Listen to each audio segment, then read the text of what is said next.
नमस्कार, आप देख रहे पॉलिटिकल ट्रेंड्स न्यूज।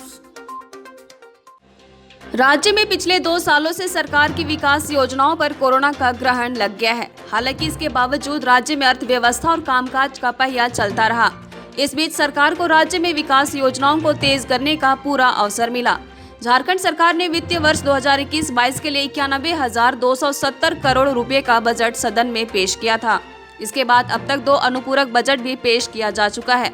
अगर वार्षिक बजट को सामने रखकर खर्च का हिसाब किताब देखा जाए तो सरकार 30 जनवरी 2022 तक बजट की 43.20% राशि ही खर्च कर पाई है।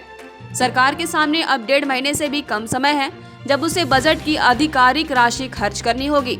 यानी 1.5 महीने में कम से कम और 25 से 30% राशि खर्च करें तो विकास योजनाओं के लिए आवंटित राशि का उपयोग हो पाएगा।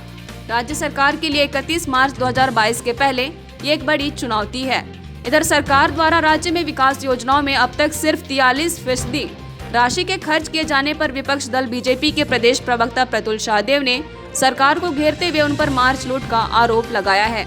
उन्होंने कहा कि केंद्र से हमेशा कम फंड आने का आरोप लगाने वाली हेमंत सरकार ने मौजूदा वित्तीय वर्ष के पहले 10 महीनों में राज्य के बजट की राशि का सिर्फ 43% ही खर्च किया है। यानी अगले 2 महीने में 57% राशि की बंदरबाट होगी।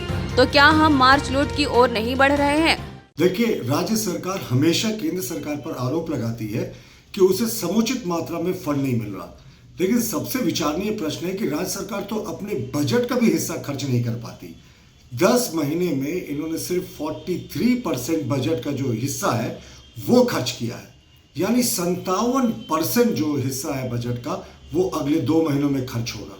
तो ये राज्य सरकार की प्रायोरिटी दिखाता है कि इनके खर्च करने का जो गरीब कल्याण की योजनाओं है उस पर इनका कितना फोकस है। और अगले 2 महीने में अगर 57% बजट की राशि को खर्च होना है तो जाहिर तौर पर भ्रष्टाचार बढ़ेगा और हम मार्च लूट की ओर बढ़ रहे हैं। वहीं बीजेपी प्रवक्ता प्रतुल शाहदेव के जवाब में कांग्रेस प्रदेश प्रवक्ता राकेश सिन्हा ने कहा कि मार्च लूट की आदत बीजेपी सरकार को लगी हुई है। देश और राज्य की जनता ने पूरी अच्छी तरह से ये देखी है। स्वाभाविक तौर पर राज्य सरकार की जो जन कल्याणकारी योजनाएं हैं वो कोरोना काल को लेकर के स्थगित हो गई थी। अगर मार्च लूट की बात होती तो ये राशि बैंक से निकल गई होती, लेकिन ऐसा तो नहीं है। राशि बैंक में ही जमा है, इसलिए हम इसे मार्च लूट नहीं कह सकते हैं।